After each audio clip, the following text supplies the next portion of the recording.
So in this video, I want to talk about DanMachi Season 5 because, of course, I have been excited about the announcement for such a long time, waiting for it to happen. Of course, it got announced just the other day. Of course, I've had a lot of people in the comment section saying, oh my god, DanMachi's announced, did you know? Yes, of course I knew. I do have a news channel for that very exact reason.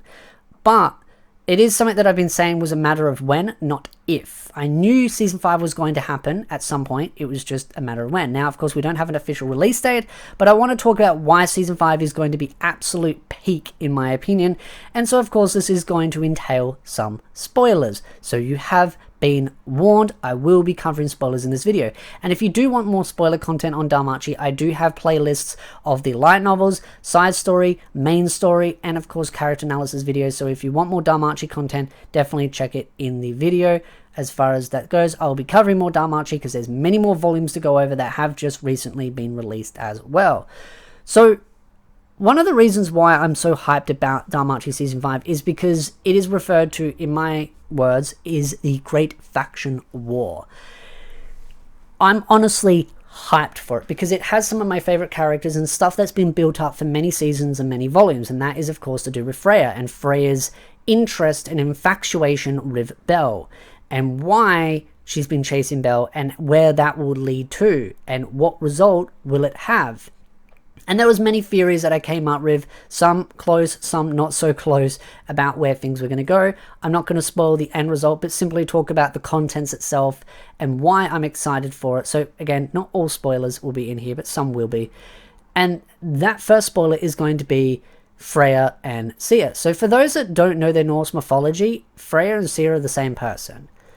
And it will be fully explained how they are the same person and different at the same time, because there's a bit of a switcheroo that happens.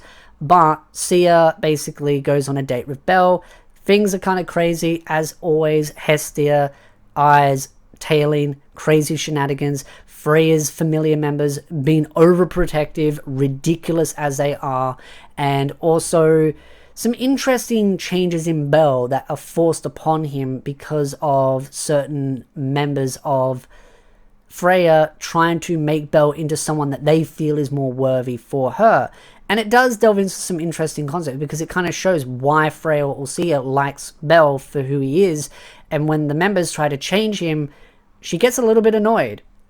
But really what the big banger about it is the end result of that particular part, not the entire story arc, but this particular volume, where Belle has to give his answer. Yes or no.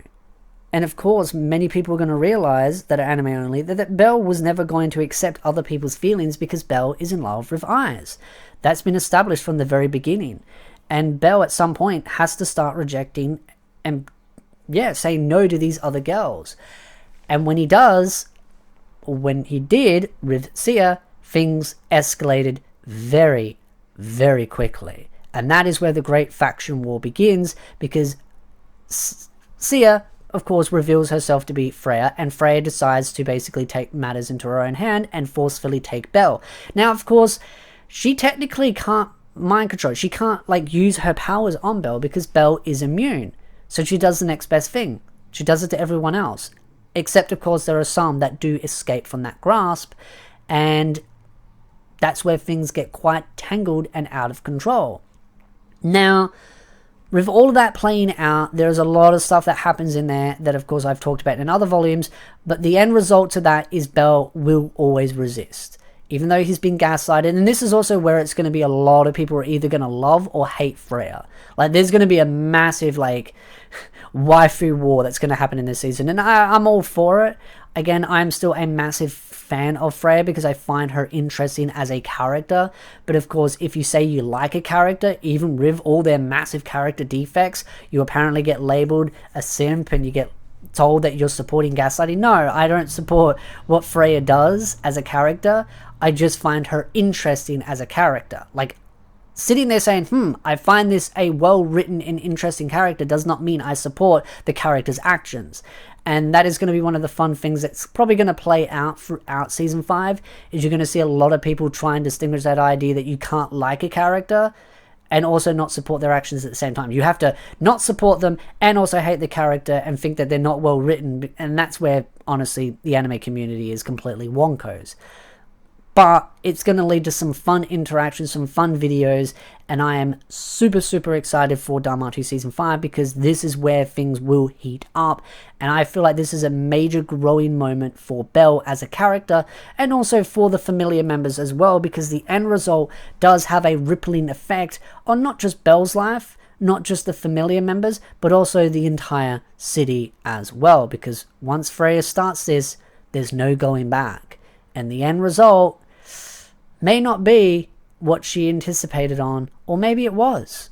And that's a thing that I did ask in a video quite a while ago, is, was the end result really what Freya wanted? And that is something that I may dabble back into in a future video talking about it again, or of course you can go through and look for that video in my playlists about, did Freya win?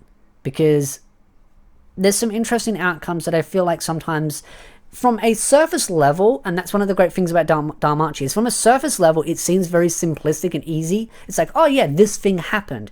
But then when you look under the layers, you're kind of like, but was it really what they intended? Was it really what they were hoping for? Or did it turn out exactly what they hoped for?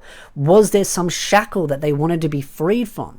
And sure, you could say it's over-analyzing or making things more complicated than it needs to be, but that's what I like to do. I sometimes like to analyze things a little bit too deeply and just have a little bit of fun breaking those walls down.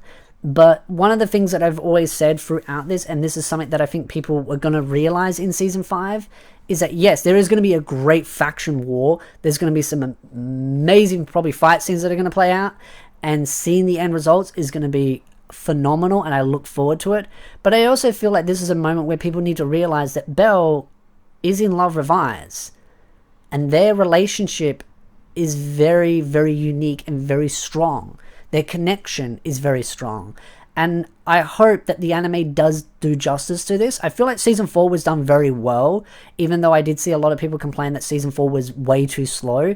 But this is the issue between anime and light novel, is that when the anime kind of goes too fast, light novel fans get upset and want it to be one-to-one. But then when the anime is one-to-one, anime fans say it's too slow. So it's like you can't...